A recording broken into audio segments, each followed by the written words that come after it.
So thanks everybody for joining this tinyML talk. We're excited to have Matthias Hertel with us today, who's going to be talking about accelerating ML development with cloud-based Arm Cortex-M models. Just a few things before we hand it over to Matthias. I'd like to thank all of our strategic partners. So we have Aeon Devices, Arm, DeepLight, Edge Impulse, EMSA, PhotoHub, Greenwaves Technologies, Grovity Inc., HOTG, Imagimob, Idamis, Clickatech, Latent AI, Maxim Integrated, Micro AI, NXP, Prophecy, Qualcomm, Kixo, Reality AI, Renaissance, Rexon Technology, SAP, Seed Studio, SensiML, Sony Semiconductor Solutions Corporation, ST, Stream Analyze, SynSense, and Sentient. If you would like to consider sponsoring tinyML, please reach out to Olga at tinyml.org for more info. Without the generosity from our sponsors, things would be a lot different. So thank you to sponsors, and we're always eager to hear more from more sponsors. Moving along, just a couple of announcements and reminders. If you all are familiar with the tinyML Summit, really excited that this is going to come back in person since the first time since 2020. So this will be coming up here just in a couple of weeks in San Francisco. It'll be an in-person event from March 28th to 30th. It'll be at the Hyatt Regency San Francisco Airport. If you want more info, you can scan the QR code there or go ahead and click the hyperlink. The research symposium is going to be the first day, so that'll be March 28th. And if you're interested in sponsorships, please don't hesitate to email the email address listed there. The next tinyML Trailblazer series, which is hosted by Chris Nolan, is going to be with Eric Pan from Seed Studio. So that will be live April 6th this year at 8 a.m. Pacific time. So if you're interested in registering for that, please go ahead and scan the QR code. You can also check out the website to get more information on that. Moving along, so we have a growing group, as I think most of you know, that has tinyML chapters all over the world. So if you'd like to join a particular tinyML chapter in your area, please check it out on Meetup. There are 8,500 members now, which is pretty amazing growth over the last year and a half, 2 years, with 43 groups in 34 countries. So that's super exciting. And then, of course, we have the tinyML LinkedIn community. So if you'd like to check those out, you can scan the QR codes or click through the URLs there. And of course, you can subscribe to the YouTube tinyML channel as well. Within the next day or two, this recording of this call will be posted up there. And you can see recordings from previous talks as well as other content as well. And the next tinyML talk will be Wednesday, March 16th. So that'll be tomorrow. Early start. If you're starting in Pacific time in the US, that's 4:30 a.m. Pacific time. This will be a talk from the Singapore chapter, and that again will be Wednesday. It'll be tomorrow, Wednesday, March 16th. Introduce Matthias. Matthias is a product specialist for microcontroller tools at Arm. He has nearly 2 decades of experience with software development solutions for Arm-based microcontrollers, and most currently, he's been working on a really exciting area, which is how to make ML and IoT workflows more efficient with cloud-native methodologies. So I wanted to hand it over to Matthias.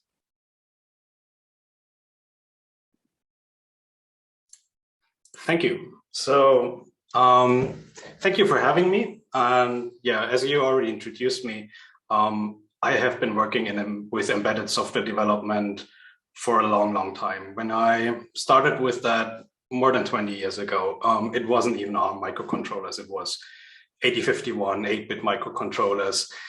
And one thing that is very noticeable is, although microcontrollers over time learned a lot of new tricks, no one could have imagined that 20 years ago, those things connect to the internet. Today, light bulbs connect to the internet, and that they could listen to your voice commands or do other fancy AI stuff. No one could have imagined that. But although all these new workloads came onto these very small microcontroller systems, they still have the very same things to do that they have been doing 20 years ago. They do, steer power supplies, they sense everything and control a lot of things, and they are in small and big systems, industrial application, trains, whatever. So they still have the very same jobs besides this ML workloads or IoT connectivity. And this also means the tools don't change too much. And today I want to explore a little bit where into this traditional workflow of software development, software projects in embedded space, these new workloads fit in, and how you can still make them very intuitive to a developer. And very often you find quite small teams, so these tools need to be very efficient. And as an example, because I like to work along line examples, as an example, I've picked a project that you actually really could just grab from GitHub, and that we supply on the link that is supplied here. You can check them out later. I will also have a list of links supplied at the end, so don't try to make notes now, it's not necessary. But this example, so I picked this example which uses the TensorFlow Lite Micro software stack to do a neural network application, to do an example that is also supplied through together with the TensorFlow software stack, which is called microspeech. It's a pretty simple network that does some keyboard spotting recognition. So audio input goes into the system. In this case, I've just picked randomly a quite standard microcontroller board with an Arm Cortex-M based microcontroller from NXP. It could be any other Cortex-M based systems. What I show now is pretty it's pretty common throughout all Cortex-M systems. So you can apply all these techniques to pretty much all Cortex-M systems and all your projects. So I picked one randomly, and because it covers all the bases, I would say. It's a Cortex-M7 device. It is fast enough to do our neural network processing. It has a microphone on board. It has onboard debugging capabilities. And when I speak into the microphone, it can detect if I say yes or no and output that on a UART. And in a real application, that thing would do a lot more. It would be inside a machine. That probably is voice commands, but on the other hand, it still does what it does. It does motor control and so on. And so let's look at the software stack that runs inside, and let's look at that from I would say the traditional perspective. So almost every Cortex-M based software project does have a lot of components that are standardized under Arm's cmsis umbrella. cmsis, that's the Cortex microcontroller software interface standard. It's a standardization umbrella that covers a lot of different things that you could use to accelerate software development on a Cortex-M microcontroller device. And that starts off with the cmsis core specification that declares on how special function registers are accessed, how startup code looks like, and so on. And it goes up into higher levels of the software stack. That means also standardized RTOS interfaces, but it also means specialized kernels or operators to allow DSP or NN workloads to be accelerated on Cortex-M processors, depending on what instruction set they have, because that differs a little bit across the Cortex-M0, M3, 4, and so on. And they have different things to offer. And you as a user shouldn't worry too much when you use one of these libraries that are supplied and are optimized towards your target.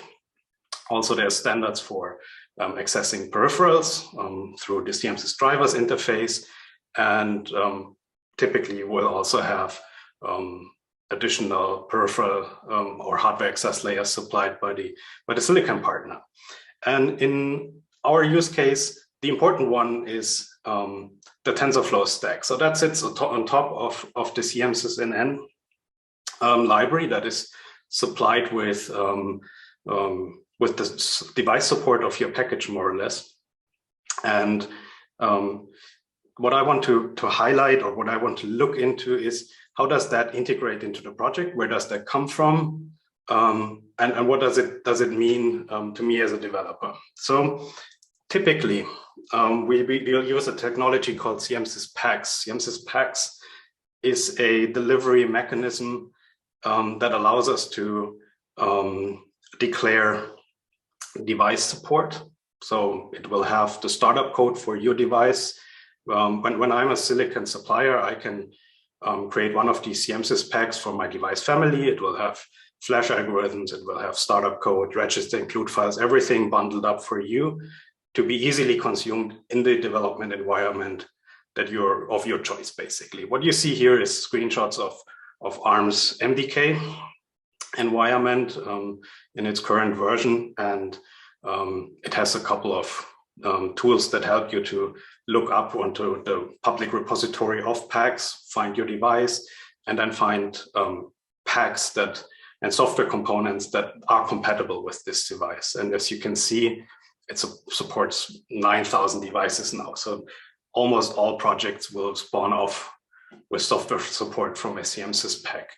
And it also provides a mechanism to package up any kind of software component, making sure that the software component, when it is integrated into the project, has the right source files, the right header files, the right definitions, the right compiler options, whatever you need to build this towards a specific Cortex-M target. And in the case of TensorFlow, the very same will be utilized, as you see, as we move on. And already in the screenshot, you can see TensorFlow is just represented as a software component to my project, and will then end up in the project. This is the screen area, in a maintained area that you probably do not need to interfere as a user. So you have your user files, but everything that comes from components actually is maintained by the development environment internally with knowledge it got from the meta definitions that come along with software components. So, Matthias, I wanted to. There's yes. A question here I wanted to ask. The question is it mandatory to use cmsis with each Arm Cortex-M design? What is the memory and performance performance overhead when using it? Yeah, I'm happy to answer that. Sorry, thank you for the note. So yeah, that's a very good question.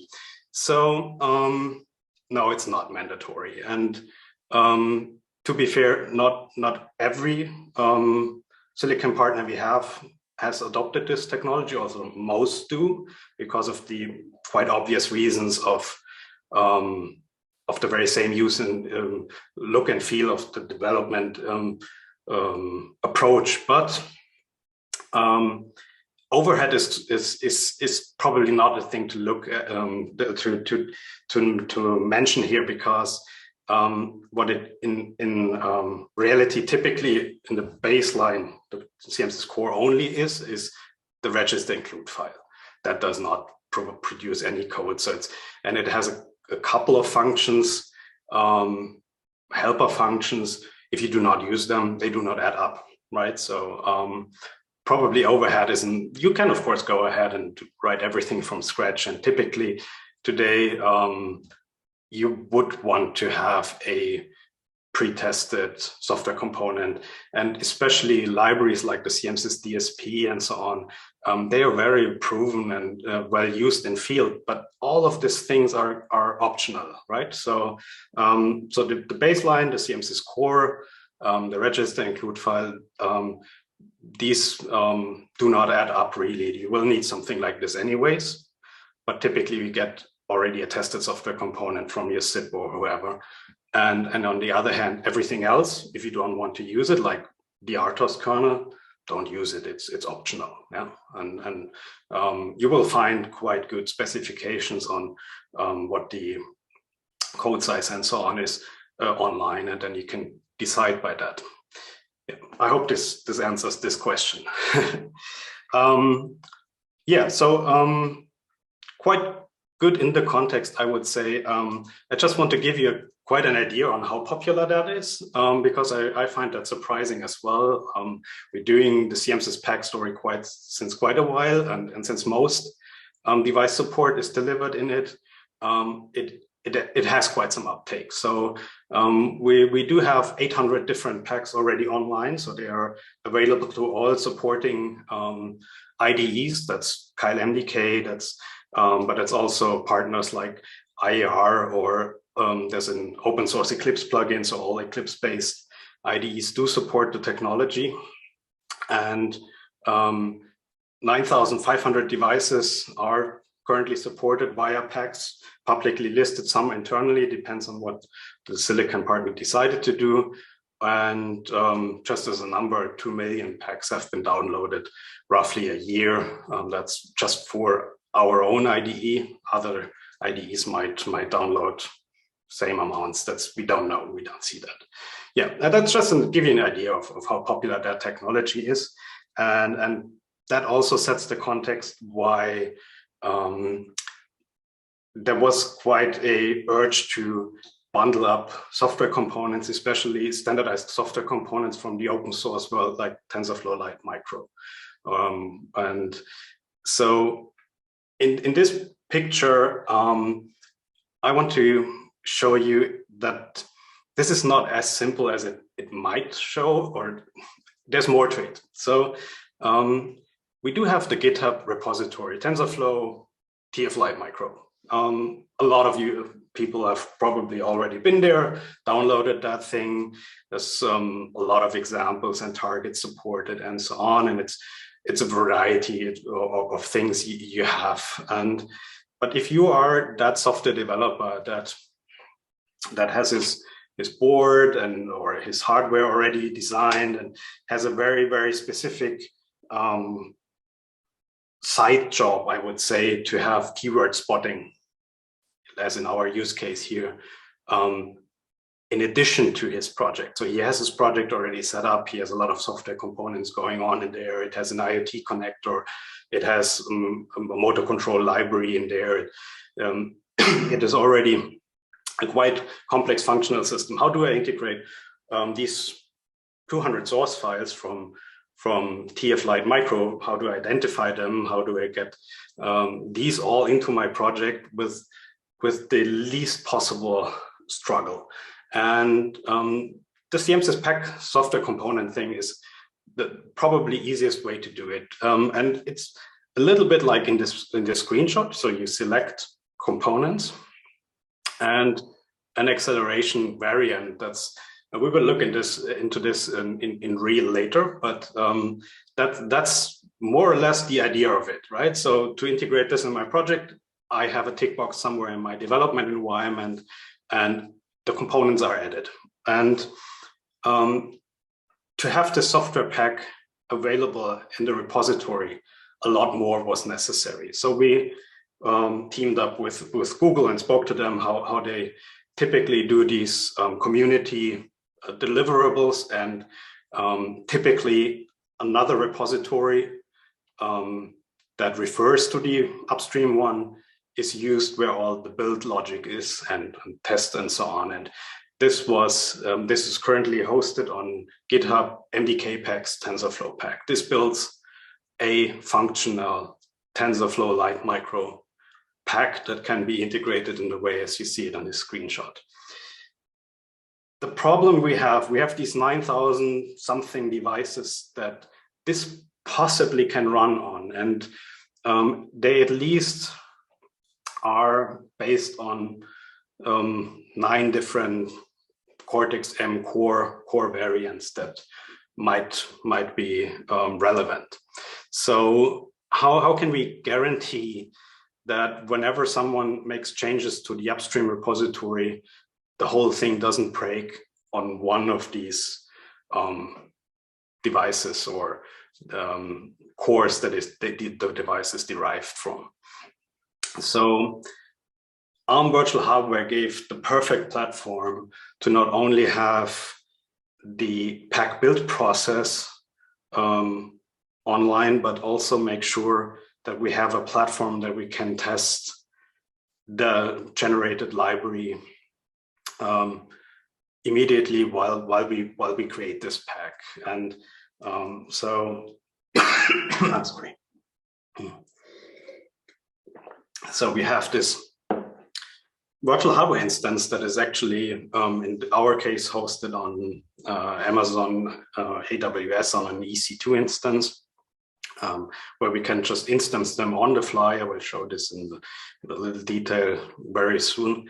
And once we have all the CI covered, then we can just upload the new version onto the cmsis pack index, and it can show up for the user inside the tool. So the process in a little bit more detail, and you can look at that because it's a public project on GitHub, but there's three major steps in a GitHub action that are on various triggers we declared. Milestone releases, more or less, build the cmsis pack, test it, and then actually run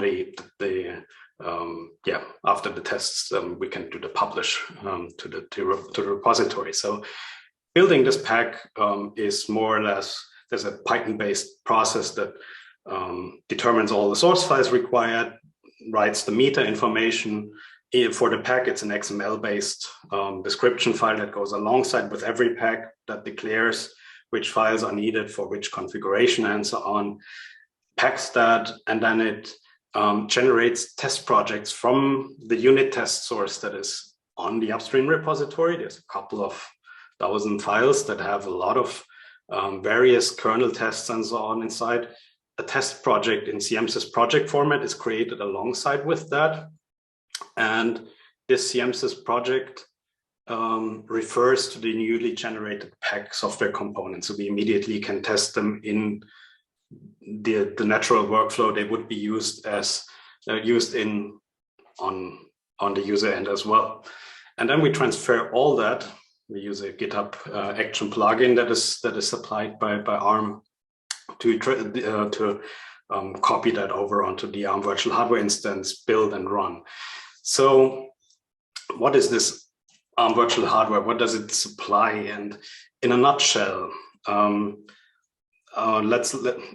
it's basically a Linux-based system that is supplied as an ARM machine, an Amazon machine image over at the AWS hosting, and it does already bring a couple of tools pre-installed, pre-configured, ready to use. So once this EC2 instance with this image has been started, I can immediately use the ARM compiler. I have a GCC compiler if I need cross compiler. I have cmsis build tools, CMake, the dependencies to this this build process that is required for command line based cmsis builds are pre-configured and ready to run. And also I do have these virtual hardware target system models. And in our example, we start off with a simple one, or not with a simple one, with a quite popular modern one. It's a Cortex-M55 that is extended with an Ethos-U NPU accelerator. So it allows us to more or less run all the profiles available. And as you already can see, one of the interesting things about the virtual hardware is we can rely on the range of machines that are provided in the AWS hosting. So we can take pretty capable machines if we want to, depending on how long the workload takes. We can take very fast ones with much memory, many CPU cores, depending on how complex the builds are. And so tests are running already quite fast, but there's another issue to it. We do have a couple of we do have a couple of tests. So this is the actual workload for a single configuration in our test matrix is 460 here, and I don't think it has everything enabled yet. So, but that only means we're testing a single compiler on a single Cortex-M variant. I think in this case the M55, and only a single variant. We have 3 acceleration variants. One is the software reference that is contained in the pack. That's always quite helpful. Also, in device bring up to have a reference and see this is the reference that the reference software implementation that TensorFlow supplies. Then we have the cmsis NN library depending one that uses already accelerated kernels for SIMD instructions or the vector extensions of more modern Cortex-M cores like the M55. And then there's the ethos-U acceleration variant kernels that are, so these 3 at least we need to test on 2 different compilers. And so the actual configuration matrix is 3 kernel variants, 2 compilers, and then 1, 2, 3, at least 7 cores we would want to test, probably extended over to have an M4 with an FPU, without an FPU tested variants like these. So it adds up quickly. And so it's roughly 19,000 tests that are currently already tested. And the good thing is we can scale up quite good. So instead of only launching a single or 2 instances for each of the jobs, for each matrix configuration item, we could have we could test all core variants in parallel. We can have all the different variants of the library tested as well in parallel, and then we could even double that and have the ARM compiler and the GCC compiler tested in parallel. So it doesn't really matter how many of these instances we spawn, as long as it, well, if it just runs a minute, it doesn't make big sense. But now the tests run like 20 minutes, and instead of having them queued up to a 24-hour run, we can just spawn 36 instances and run them all in parallel. So scaling of the ARM virtual hardware is one of the really, really good benefits. And one thing that's also very important is that it allows us something that is not easy to get. So when you do machine learning, you need real world data. I think this is something quite obvious, right? So we're looking for voices, we're looking for images, sensor data, everything that we need to supply into a tested system kind of is something that is real world, or it mimics real world. And even so, we are using a simulated system, an instruction set simulator, basically. We do have, we extended the virtual hardware with something we call the virtual streaming interface. And the virtual streaming interface, what it allows us is to have a peripheral that has a Python-scriptable stimulation interface. So I, as a user, as a developer, can mimic the input of whatever I want into my application with a little Python script I keep alongside my project. And when I load the virtual hardware model, it loads the Python script, and that can do various things. And we will look into an example. The example I'm already picturing here, where we load audio data from a WAV file. We could also generate this data. We could have, everything is imaginable. So we could even, we could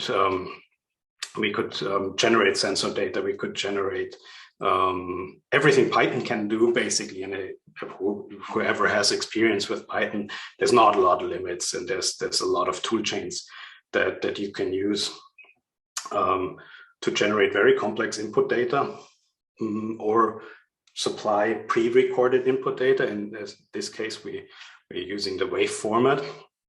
And so I would suggest we really just look at that.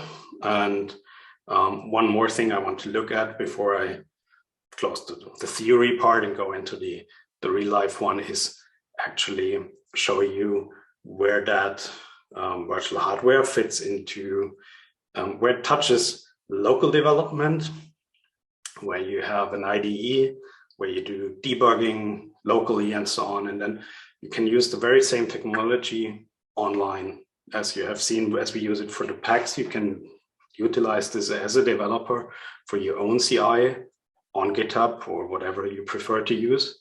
Validate in a CI flow. So we do also have extensions to the model that allow a couple of other things. One of the very important things I want to highlight for machine learning is we do have an annotation language. We do have an annotation technology we call the event recorder. It's very lightweight. It allows very, very lightweight software instrumentation that runs up into a small little memory area, but quite compressed, and typically gets picked up by a hardware debugger, a JTAG debugger, or whatever you have, and then gets decoded in your IDE and gets some representation here. And as in this case, we are also doing performance analysis with this. And I think this is the point where, which is very, very important for machine learning workflows, because there's a couple of things to it. First of all, depending on which acceleration you use, you can validate that you're using the best possible one that is available to your system, and also get an idea if the system is capable enough of doing that ML workload that you have selected it for, alongside the other tasks it has to do, right? In this chart, you already see this is the variance I spoke about. So on an M55, you basically could run a software reference that takes 186 milliseconds here in our example. You could run an cmsis NN SIMT acceleration that uses the SIMT instructions of the DSP extensions that all the devices have since Cortex-M4.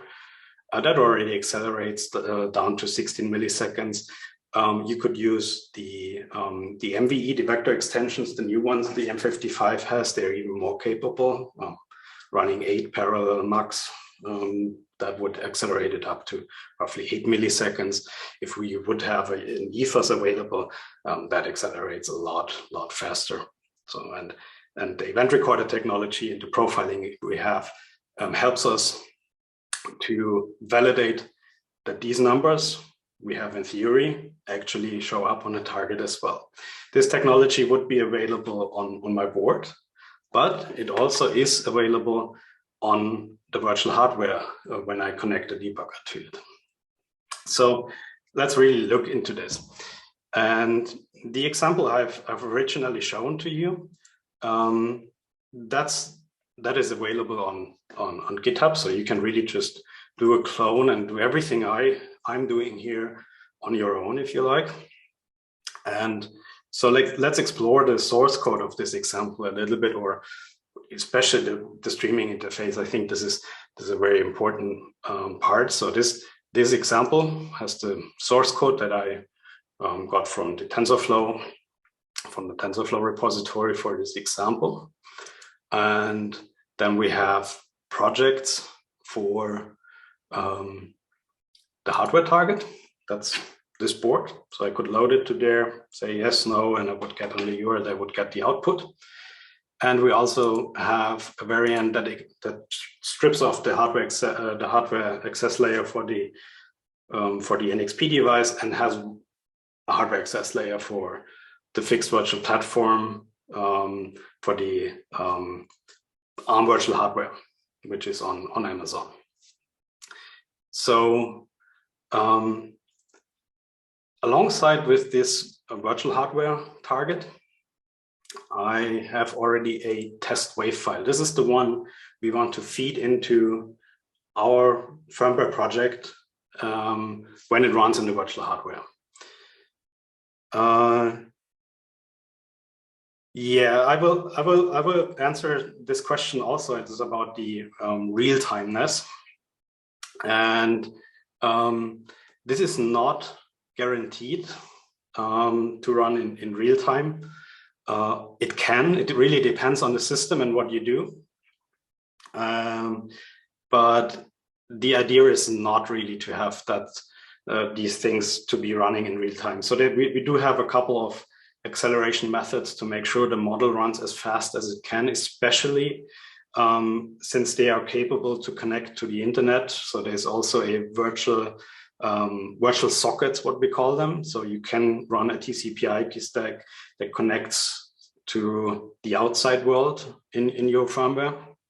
And with that, you could connect to a typical IoT service, like also Amazon, Azure, whatever you're using, or your own one, from this virtual system. And then, of course, timing gets a lot more critical. Still, it is not always guaranteed it runs in real time. That really depends on how capable the simulating machine is. So let's look at the virtual streaming interface, because it's still guaranteed that at least the data comes in the correct simulated time, right? So this wave file, it has stored some voice, yes, no, yes, no, yes. And this is what we want to present to the firmware. And for that, we have this virtual streaming interface extension inside our project here. And we have a couple of streaming interfaces. Currently, I think it's 8 you could have in parallel to feed in, for example, simulating various microphone inputs and so on for spatial audio and so on. Currently, we use this one, this only one, mono, I would say. And there's a couple of callbacks inside. You will find them documented online in the virtual hardware documentation. And you can basically fill them in, and you will know when the simulation peripheral requires new data, it'll call up one of your functions, callback functions inside this predefined API. So, and as you see, what we're doing here is we use Python tools to open the WAV file. So, you know, Python is super powerful. So you can work with a lot of formats. You can imagine the very same for image information and so on. And you could imagine running through a library of WAV files, your validation test set, for example, loading hundreds of WAV files, if you like, presenting all of them to the system, check what the output is. And so before we run out of time, I want to step into the real thing and go into the IDE. So let's fire up MDK. I have this project already loaded in the IDE, and as you can see, we do have the packs that we want to use in a reference implementation in this case, so the software implementation. And to connect to this virtual hardware, what we can do is we have a debugger that actually just launches the executable for it, passes some parameters to it, in our case, the extension with the WAV file, with the Python VSI declaration, and the debugger will then launch it, wait for it, and it will wait to connect, and then we can debug as we would connect to a board, a hardware board via JTAG. So here the model gets fired up. Give it a second, and so here we are sitting in main, and I'll just run the thing. And here we are connecting to the simulated UART peripheral, and as you see, it already gets the data from the WAV file and listens to it and hears yes and no and yes and some noise in between, as you see. And that's what we expected. So let's stop the thing here and see that we have a couple of tools available that we provide to embedded software developers since quite a long time. You can see the output of this event recorder annotation in here. This is the 186 milliseconds that we have seen in the chart before for the software implementation that we expected, and this is actually measured because let me just go into the source code.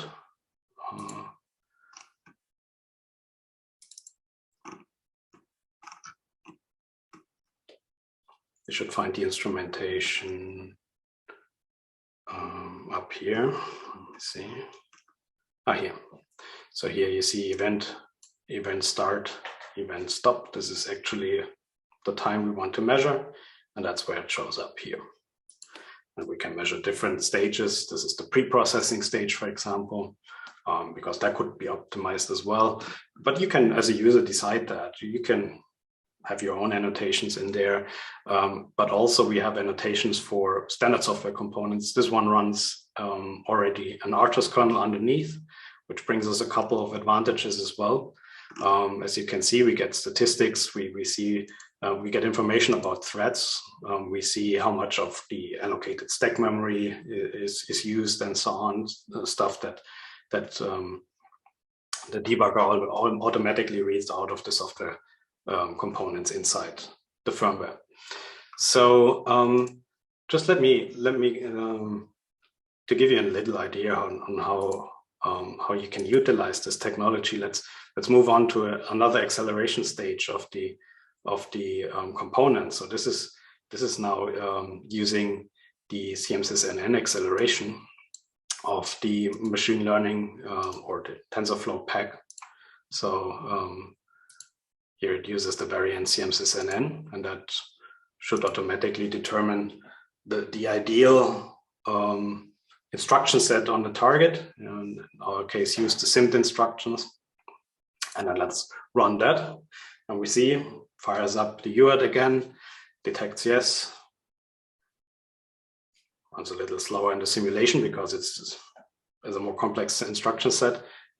No, yes. No, probably. I think it's in there 6 times. Let me stop it here. By the way, here you get an idea on how quick it simulates. So this is like 13 seconds of simulated time. I think it kind of correlates to the real time, to the wall clock time. And let's check the time. Yeah, okay. So we actually see we have confirmed the accelerated variant. So the pack underneath gave us better optimized kernels that used the SIMD instructions from the Cortex-M 55 in this case, could be an M4, M7, and with this technology we can validate it.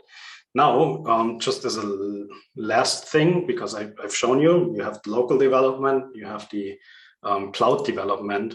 We are running this project also on GitHub Actions. We have actions that build and run the very same project. So when we make changes and we upload it, we commit it back into our repository, and we trigger the CI workflow. We can utilize virtual hardware here to run some validation tests. And in our case, we just also use this WAV file, and everything that I used on the desktop would run on a virtual hardware instance. And then I can validate that it gives the very same result here.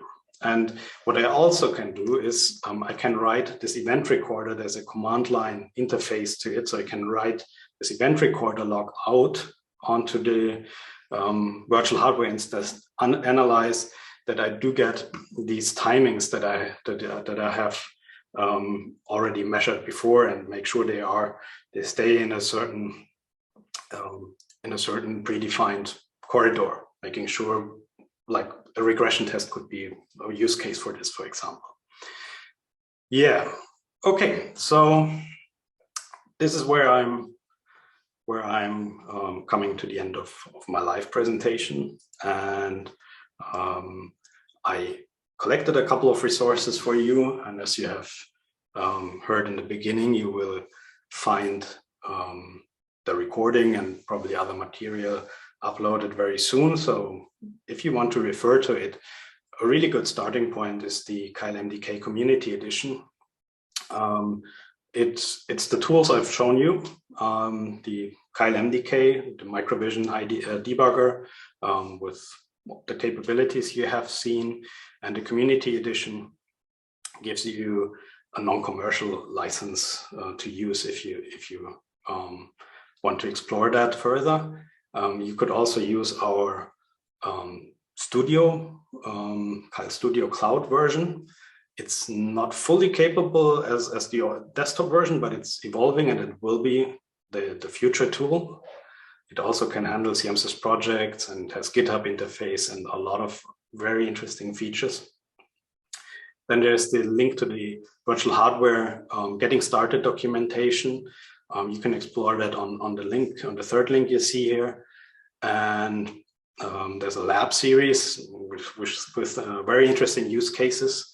The example that I have shown you, and if you want to have a little bit more information on cmsis pack, everything is now in a new project we call the Open cmsis pack project. It already now involves all of our partners and stakeholders of this technology to contribute to it, to make or to ensure its future success. And yeah, this is where I'm coming to the end of my presentation. If someone has some more questions, I'm happy to get these. And otherwise, I'm handing back over to Ramin.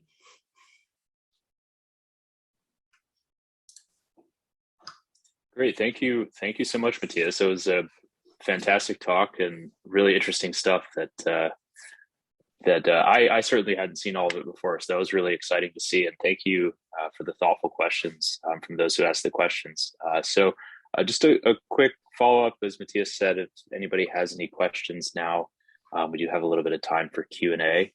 So if you'd like to put them into the Q&A tool on the Zoom.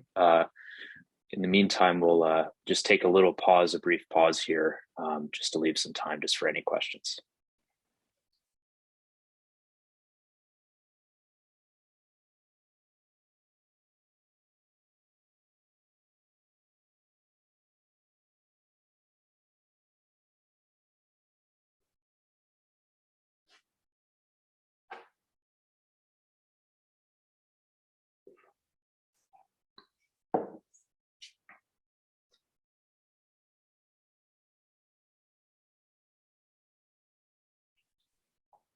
All right. Well, if you're thinking about the talk as here we go. What are the long-term plans against online Keil Studio? Yeah, so the idea is really having as capable online tool as the desktop tools are today. And there will also be a desktop version of it. So it is kind of the new tool, and it will be online and desktop. With all these new technologies, we have the good thing that we can package up desktop tools that kind of operating system neutral, so they will run on Linux, Mac, Windows, and they will look and behave like the online variant. So they're kind of technology on the same base, I would say. Yeah, that's the idea. Okay, great. And another question: if we have a project idea currently in development, can we reach out to ARM for development related or product related assistance? Yeah, that largely depends on which product this would be related to. So we do have. Of course, if you are, for example, a commercial customer of one of our development tools, you would get access to our tech support if you are struggling with some compiler issue or whatever. We do not have consultant services. This is not actually what we supply. So it really depends, but always helps to reach out via the official channels and see if we can help with your matter or not. And of course, our partners. Arm has a huge ecosystem with so many partners, and there's probably for every problem there's someone that can help you with. That's what I believe. Okay. Yeah, so, that is definitely been my experience too, Matthias. Is Arm folks are always very helpful, and there's usually someone or multiple people who are able to help at any time. Yeah, I think that's kind of that's what makes working with Arm development quite interesting, is that it has built such a big community. Relationship with MATLAB tooling, yeah, that's a good one. They have been, so we have been partnering in various ways. So there is, for example, generators inside MATLAB that can generate code for cmsis DSP if you're looking on filter design or something.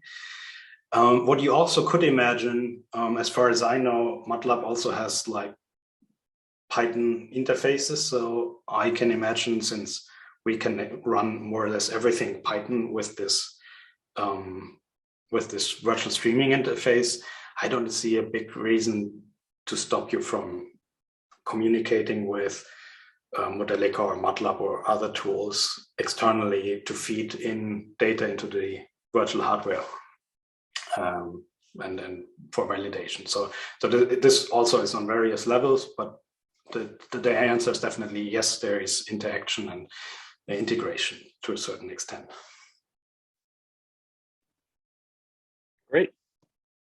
Any other questions for Matthias at this point?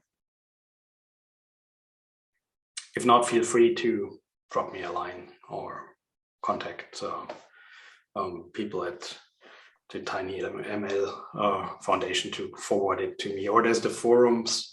Put it on the tinyML forums underneath the talk section. I believe it's okay to have questions there if you can't. Something comes up to your mind later. Fantastic. Well, thanks everybody, and thanks Matthias. Just some closing slides here.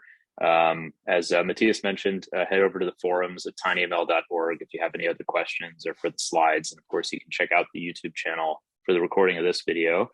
There's also a 5-question poll there on the forums. If you head over that way, I'd kindly take the poll if you would. Just continuing here, again, just a few items. I would like to thank our strategic partners again. Again, if you're interested or you know anybody who might be interested in additional sponsorships, please contact Olga, whose email there is at the bottom of the slide. We'd like to take a moment to thank various sponsors, starting with the executive strategic partners. So we have Arm AI powering tinyML innovation with the Arm AI Virtual Tech Talks. You can, of course, find more at the link there on the slide. Edge Impulse, who are leading the leading edge ML platform. Qualcomm AI Research, who are advancing AI research to make efficient AI ubiquitous. Sentient, end-to-end deep learning solutions for tinyML and edge AI. I'd like to also thank the Platinum strategic partners, who are DeepLight, who provide the fastest video analytics solutions on ARM CPUs. Clickatek, provide global IoT solutions. Reality AI, add advanced sensing to your product with Edge AI, tinyML. Renesas, who provide broad and scalable, who have a broad and scalable edge computing portfolio. And our gold strategic partners, PhotoHub, Maxim Integrated, enabling edge intelligence. Latent AI for adaptive AI for the intelligent edge. Micro AI, NXP, Seed Studio, SensiML, who builds smart IoT sensors, who enable you to build smart IoT sensor devices from data. ST Micro, SynSense, who builds sensing and inference hardware for ultra low power embedded mobile and edge devices. and also our silver strategic partners who are listed here. And just as a final reminder, the next tinyML talk will be tomorrow morning. If you're in the Pacific time zone, it'll be starting at 4:30 a.m. Pacific time, and that will be the Singapore chapter of tinyML. So please join that if you're interested. And you can also reach out to talks@tinyml.org if you're interested in presenting or participating in any way. Thank you so much, everybody. That concludes the tinyML talk. And thanks again, Matthias, for everything and for the interesting talk. Thank you.